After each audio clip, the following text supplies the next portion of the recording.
Hello beautiful people, I share with you today spicy kondo porridge, also known as koda akasa in Dangbe.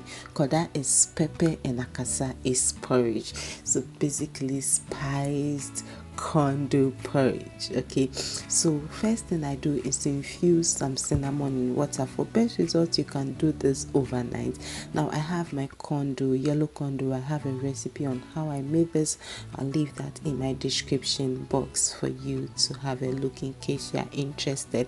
Now I have my spices here. I have ginger, pepper, grains of seline, calabash, nutmeg, and some cloves, and this is what I'll be using. Measurement really depends on how spicy you want this porridge. So I blended everything together and I'm going to give it a fair strain in my wire mesh. Okay, ideally if you don't want to get rid of all the roughage in your corn, all you have to do is to blend only the spices, okay, and then add it to the corn dough as it is. That way you have all the roughage in it, which is good for our tummy.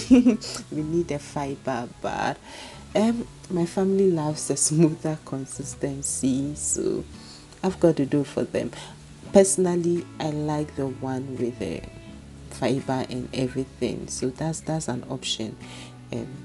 It is all about choices. If you want this smoother consistency, go for this. So I'm straining it in a finer, in a finer strainer.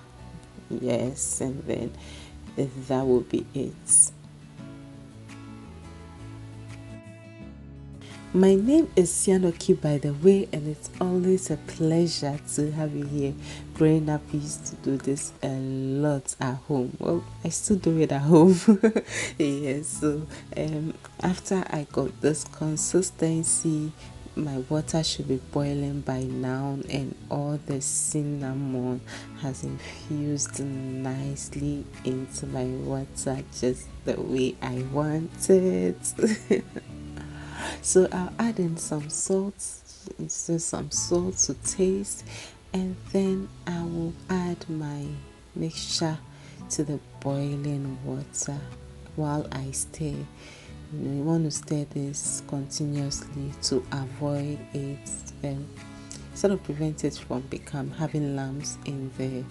Yeah, so you stir continuously as you add the mixture to it, and immediately, because the water had been boiling, it thickens immediately. Now I'm going for this lighter consistency, especially if you're not ready to have it. Make sure that you're having a lighter consistency, but it is all choices. It really depends on you. If you get to this point and realize that it's lighter than what you want, you can still add some corn dough mixture to it just to thicken it a bit, okay?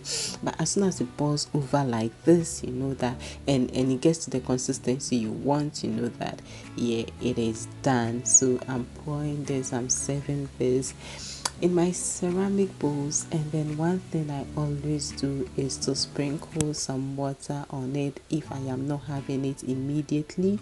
Cover it with my cling film. This keeps the heat and everything in there for a long time, and when I'm ready to have it, I open it, add my sugar, and you can have this with your kote, akara, puff puff, whatever you have with your hausa koko, you can have this with it. I love to have some peanuts in there and suck on the cinnamon when I'm eating. So you can see something that was very light. This had been sitting there for a while, and see how thick it is. I'm having mine with some simple toast that doesn't have anything in it, just bread with some butter, and that is it. Hope you found this video helpful. Thank you so much for stopping by, and I'll see you again in another video. Stay blessed, fam. Mwah.